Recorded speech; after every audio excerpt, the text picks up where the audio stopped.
Então, olha que interessante, entrando já nas perguntas, foram 2 perguntas relacionadas ao último atributo, né, ao atributo justo e bom. A primeira, uma coisa muito interessante, que é a ordem que Kardec apresenta os atributos. Então nota que ele apresenta eterno, infinito, imutável, imaterial, único, onipotente e, por último, soberanamente justo e bom. Não é por acaso que ele deixa por último para falar da bondade e da justiça, que é uma questão mais, que é uma questão moral, né? Uma questão de bem e de mal. Ele deixa por último. Então, esse é uma pequena detalhe que não é por acaso, né? Porque ele vai deixar por último, porque é a questão mais complexa a ser resolvida. Essa é a questão mais complexa a ser resolvida. Aliás, essa é a grande discussão da filosofia entre ateus e entre aqueles que creem em Deus. É a questão justamente do porquê que há sofrimento, porquê que há dor no universo, no mundo, na vida, uma vez que Deus existe e ele é soberanamente justo e bom. Então esse é o primeiro ponto que a gente tem que prestar atenção. Kardec é muito sábio junto com os espíritos e ele vai deixar de todos os atributos, por último, a questão justo e bom. Outro ponto. Terminando essas questões aqui sobre Deus, Kardec, na Gênese, a gente já falou sobre isso, mas é importante repetir, na obra A Gênese, que veio muitos anos depois, Kardec, no capítulo 2 da Gênese, lá na primeira parte da Gênese, a Gênese é dividida em 3 partes, a primeira parte é da Gênese, o capítulo 2 é justamente o capítulo que trata de Deus, onde ele desenvolve as questões que a gente está vendo aqui. Então é muito importante também que aquele que queira estudar Deus no Espiritismo, além dessas questões que a gente está vendo aqui, leia lá na Gênese o capítulo 2 inteiro, porque a gente vai ver um desenvolvimento. Tanto que a gente mostrou no estudo passado que muita coisa que a gente fala aqui, a gente tirou de lá. A gente só não quis, num primeiro momento, estudar junto o capítulo da Gênese, porque a gente está recém começando o estudo. Mas a gente usa sempre como referência também os desenvolvimentos lá da Gênese. E aí, lá na Gênese, ele também vai fazer a mesma coisa, ele vai deixar a questão da justiça e da bondade por último, porque ele tem que tratar do problema do sofrimento, da existência do mal. Ele tem que explicar por que que, uma vez que Deus é a inteligência suprema, porque que ele é infinitamente, soberanamente bom e justo, então como que há mal, como que há sofrimento no universo? Ele vai ter que explicar isso, né? Então, o chamado problema da teodiceia na filosofia, né? O nome que se dá para essa discussão. Dado esses pontos, bom, ele vai construir a ideia de Deus dos demais atributos. A gente vai ver que é mais fácil de tratar os demais atributos, porque não envolve esse problema da existência do mal. E é muito lógico que o capítulo 3 da Gênese, o 2 é sobre Deus.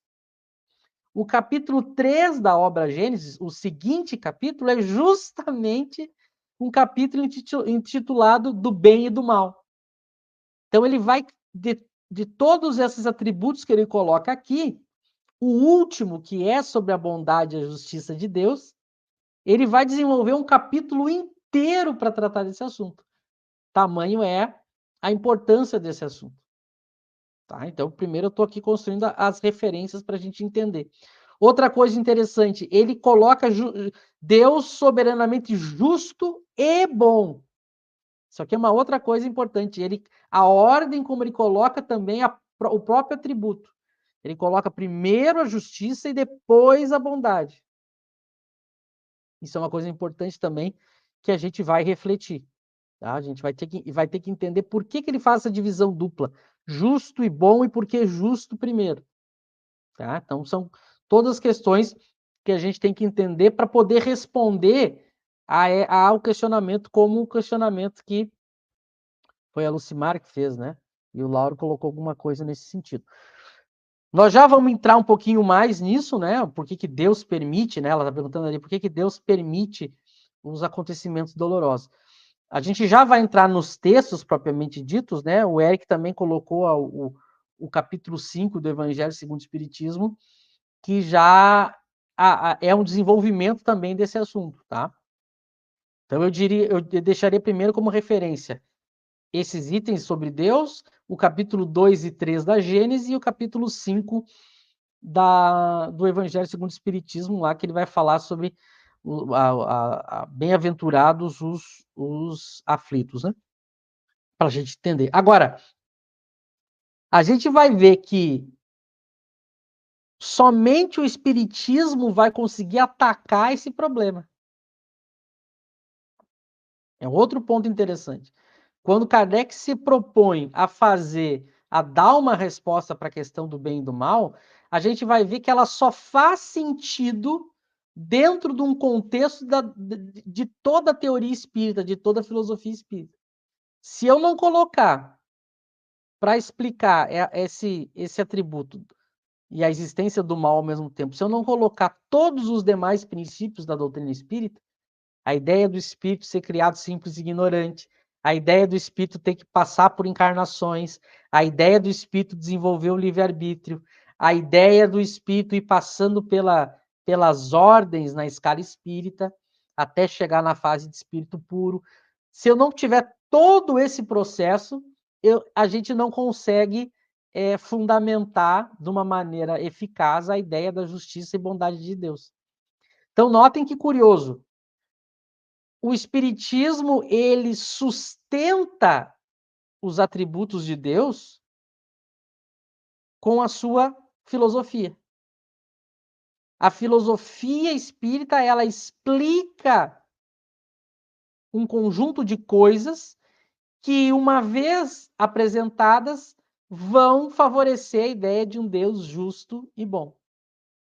Então, olha a maneira como Kardec e os espíritos caminham para responder sobre Deus. Lembra que a gente viu ali a partir do item 4 que o espírito imperfeito ele estuda Deus pelos efeitos? Observando os efeitos, eu chego à causa. Lembra que essa é a ideia. O espírito imperfeito ele não consegue estudar diretamente Deus, porque falta para ele um sentido, como a gente viu na questão 10 da semana passada. Então, como a gente não tem capacidade de diretamente entender Deus, eu vou entender Deus de uma maneira indireta. Como? Entendendo como funciona o universo criado por ele. E como o Espiritismo vai explicar uma parte desse universo criado por ele, que é a parte espiritual, vai mostrar todo o processo de criação do espírito, de como o espírito vai evoluir, a ideia do livre-arbítrio, a ideia das reencarnações, a ideia de chegar em espírito puro. Quando eu analiso todos esses pontos que são efeitos no universo de Deus, eu consigo, então, chegar à conclusão que Deus é justo e Deus é bom. Então, nota como é um caminho que eu tenho que percorrer para entender. Então, por exemplo, eu vou já concluir aqui esse meu primeiro comentário, daí a gente, se vocês não forem tratar de mais nada, a gente entra no texto do atributo para voltar, a gente poder voltar nessas perguntas que foram colocadas sobre a questão do sofrimento, da dor. A gente vai ter que voltar, a gente vai ter que ir um pouquinho, depois voltar, ir um pouquinho e voltar, mas para já começar a criar a reflexão que Kardec vai fazer. A gente vai ver que o Kardec vai fazer um raciocínio muito simples, que ele vai dizer assim: o universo funciona assim. Por exemplo, há dor e há mal e há sofrimento no universo. Basta observar. Deus é soberanamente justo e bom. Aí Kardec vai dizer, qual é que tem que ser o raciocínio?